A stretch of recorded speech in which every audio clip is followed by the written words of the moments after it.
ஆக்கப்பூர்வமான நிகழ்வுகளை அலசி ஆராய் ஒரு களம். RDX திங்கள் முதல் சனிக்கிழமை வரை இரவு 7 மணிக்கு. சென்னை தலைமை செயலகத்தில் முதலமைச்சர் மு.க.ஸ்டாலின் பல்வேறு துறை சார்பில் புதிய பணிகளுக்கு அடிக்கல் நாட்டியும் முடிவுற்ற பணிகளையும் திறந்து வைத்து வருகிறார். நேரடி காட்சிகளை தற்போது காணலாம்.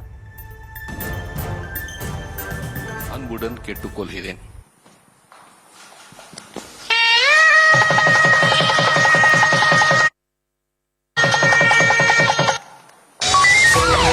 மாண்புமிகு தமிழ்நாடு முதலமைச்சர் அவர்களால் இது குறித்த கூடுதல் விவரங்களோடு இணைகிறார் செய்தியாளர் பாரி கார்த்திக். வணக்கம் பாரி கார்த்திக், விவரங்கள்.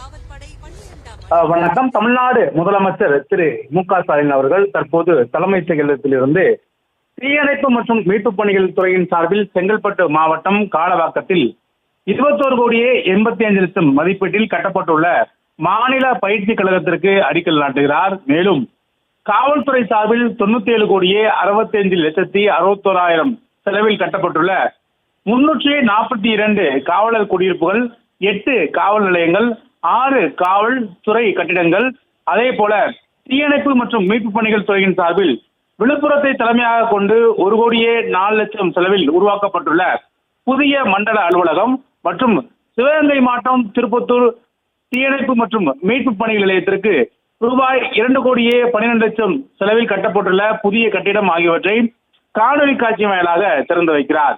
மேலும் இளைஞர் நலன் மற்றும் விளையாட்டு மேம்பாட்டுத்துறையின் சார்பில் சர்வதேச அளவில் தமிழ்நாட்டை பிரதிநிதித்துவப்படுத்தும் வகையில் மாநில விளையாட்டு ஆணையம் பல்வேறு வகையில் நடவடிக்கை எடுத்து வருகிறது. அதன் அடிப்படையில் தேசிய மாநில அளவில் சிறந்து விளங்கிய விளையாட்டு வீரர்களுக்கு 3% விளையாட்டு இடஒதுக்கீட்டின் கீழ் அரசு துறையில் அல்லது பொதுத்துறை நிறுவனங்களில் வேலைவாய்ப்பு வழங்கும் வகையில் சதுரங்க விளையாட்டு வீராங்கனை வைசாலி அவர்களுக்கு தமிழ்நாடு தொழில் முதலீட்டு கழகத்தின் இளநிலை அலுவலராக, அதாவது தரம் 3 என்ற அடிப்படையில் பணியிடத்திற்கும், கால்பந்து வீராங்கனை சுமித்ரா அவர்களுக்கு தமிழ்நாடு தொழில் வளர்ச்சி நிறுவனத்தில் கணக்காளர் பணிக்கான வேலைக்கும், அதே போல கூடைப்பந்து வீராங்கனை சத்யா அவர்களுக்கு தமிழ்நாடு சிமெண்ட் கழகத்தில் வேலையும் உள்ளிட்ட பல்வேறு ஏற்கனவே தமிழ்நாடு அரசு சார்பில் விளையாட்டு வீரர்களுக்கு 3% இடஒதுக்கீடு கொடுக்கப்பட்டு அதன் மூலம் தற்போது முதலமைச்சர்கள் பணி நியமன ஆணைகளும் வழங்கி வருகிறார். ஆக்கப்பூர்வமான நிகழ்வுகளை அலசி ஆராய் ஒரு களம். RDX திங்கள் முதல் சனிக்கிழமை வரை இரவு 7 மணிக்கு.